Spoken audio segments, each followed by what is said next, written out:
Assalamualaikum warahmatullahi wabarakatuh. Nama saya Rohena dengan NIM 18 14 10 181 akan menjawab soal UTS dari mata kuliah Pasar Modal Syariah.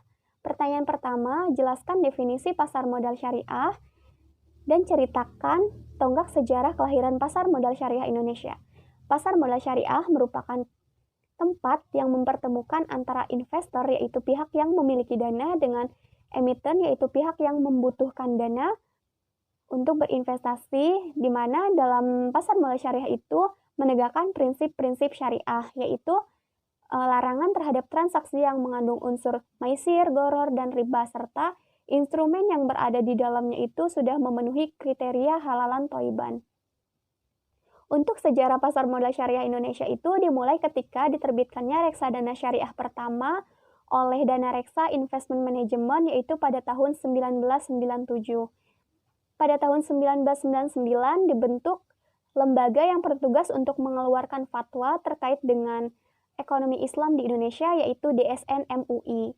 Pada tahun 2000 dibentuklah Jakarta Islamic Index sebagai indeks saham syariah pertama yang ada di Indonesia, yang dibentuk oleh DIM bekerja sama dengan Bursa Efek Jakarta. Pada tahun 2001 dikeluarkan fatwa pertama dari DSN MUI, yaitu fatwa nomor 20 tentang pedoman pelaksanaan investasi untuk reksadana syariah. Tahun 2002 obligasi syariah pertama muncul, yaitu obligasi syariah menggunakan akad mudharabah yang dikeluarkan atau diterbitkan oleh PT Indosat.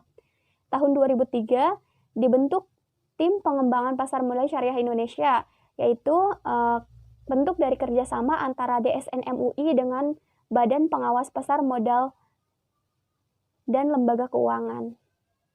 Tahun 2006 diterbitkannya peraturan dari Bapepam LK nomor 9A13 tentang penerbitan efek syariah dan nomor 9A14 tentang akad yang digunakan dalam penerbitan efek syariah di pasar modal.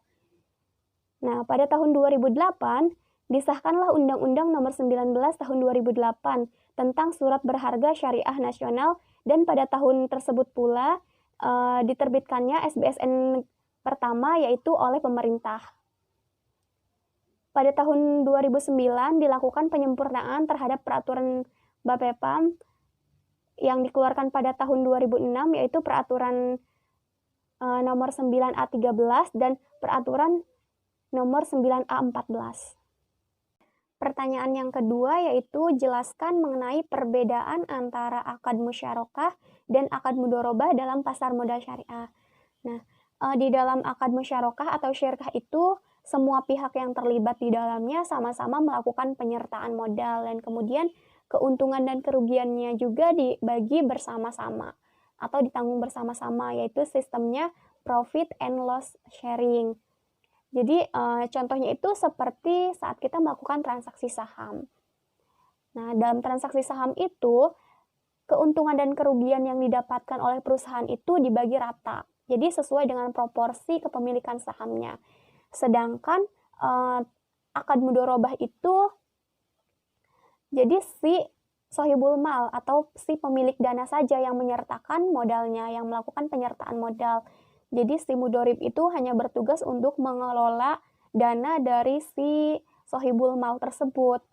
Nah, dan ketika terjadi kerugian dalam investasi tersebut, maka yang menanggungnya itu hanya si pemilik dana. Jadi si mudharib itu tidak terlibat atau tidak menanggung kerugian. Sedangkan untuk keuntungannya itu disepakati bersama-sama. Jadi ada persentase yang awalnya itu sebelum dilakukan akad itu disepakati terlebih dahulu. Jadi keuntungannya dibagi dua, sedangkan kerugiannya itu hanya milik si pemilik dana saja. Pertanyaan yang ketiga yaitu jelaskan beberapa kaidah fikih muamalah yang sering digunakan di pasar modal syariah. Yang pertama, al-aslu fi al-muamalah al-ibahah malam yadulla dalilun ala tahrimiha, yang artinya pada dasarnya setiap kegiatan muamalah itu boleh dilakukan kecuali ada dalil yang melarangnya. Jadi Islam itu mendukung agar terciptanya inovasi-inovasi dalam kemajuan ekonomi atau keuangan Islam. Tapi kembali lagi, inovasi yang dibuat itu harus sesuai dengan prinsip syariah. Yang kedua, al-kharaj bi al-daman, yang artinya bila investasi itu harus siap merugi. Dan al-gunmu bi al-gurmi, yang artinya tidak ada keuntungan yang tidak mengandung risiko. Jadi Islam itu memandang kerugian itu sebagai risiko, tapi sebisa mungkin risiko itu harus bisa diminimalisir atau dihilangkan. Yang ketiga itu al-dororu yufda'u biqadri al-imkani atau al-dororu yuzalu, yang artinya segala mudorot itu harus dapat dihindari atau dihilangkan. Nah, dalam hal ini arah inovasi dalam keuangan Islam itu harus menghindari risiko atau menciptakan maslahah.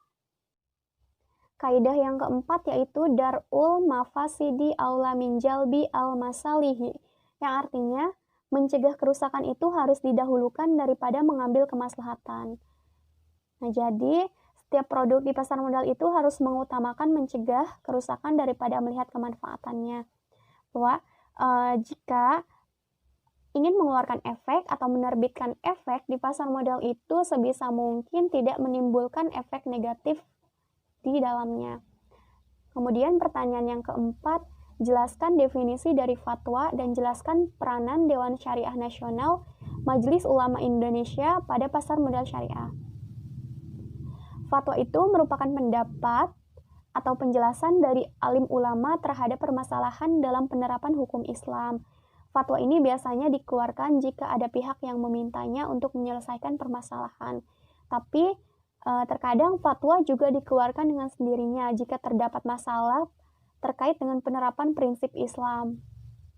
Sedangkan peranan dari DSN MUI ini selain untuk mengeluarkan fatwa dan mengembangkan pasar modal syariah, DSN MUI juga bertugas untuk menyusun regulasi ataupun peraturan. Selain itu juga menyusun edukasi. Nah, memberikan arahan kepada pihak dan memberikan kepastian hukum kepada setiap pelaku pasar dalam menjalankan transaksi efek di pasar modal syariah. Mungkin cukup sekian, terima kasih. Wassalamualaikum warahmatullahi wabarakatuh.